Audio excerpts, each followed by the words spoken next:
மகாலய அமாவாசை காலையில் 5 o'clockலாம் எழுந்திரிச்சாச்சு மாமனாருக்கு சாமி கும்பிடுங்கிறதுக்காக.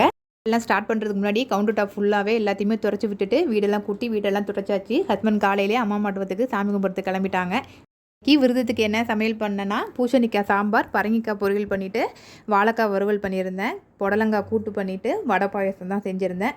ரசம் வச்சுட்டு ஹஸ்பண்ட் வந்துட்டு அரிசி கொடுத்ததுக்கு அப்புறம் தான் வந்து சாதம் மட்டும் வச்சுக்கிட்டேன். மற்ற எல்லா ஒர்க்குமே அவங்க வரத்துக்குள்ளேயே முடிச்சு வச்சுட்டேன். வந்ததும் சாமியெல்லாம் கும்பிட்டுட்டு அக்காவுக்கு சாதம்லாம் வச்சுட்டு பக்கத்தில் இருக்க தாத்தாக்கு வடை பாயசம் கொடுத்துட்டு என் ஃப்ரெண்டு வீட்டுக்கு வடை பாயசம் கொடுக்கறதுக்காக தான் போயிருந்தேன்.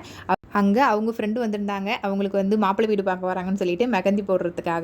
மெகந்தி என் ஃப்ரெண்டு சூப்பராக போடுவாங்க. மெகந்தி நல்லா பழுக்கிறதுக்கு என் ஃப்ரெண்டு சொன்ன டிப்ஸ் சொல்கிறேன். என்னென்னா கொஞ்சமாக சர்க்கரை, லெமன் ஜூஸு, அது இல்லாமல் நம்ம ஆரஸ்பதி தைலம் தேய்ப்போம்ல, அது 3 நல்லா மிக்ஸ் பண்ணிவிட்டு நல்லா ஸ்ப்ரே பண்ணி விட்டிங்க அப்படின்னா வந்து சூப்பராக டார்க்காக பழுக்கும். வேணால் ட்ரை பண்ணி பாருங்கள். அதுலேருந்து ஒர்க் இருந்ததுனால ஹோம்ஒர்க் பண்ணல, அதனால் பசங்களுக்கு ஹோம்ஒர்க் பண்ண போகிறோம். நாளைக்கு வேறு ஒரு வீடியோவில் பார்க்கலாம். பாய்.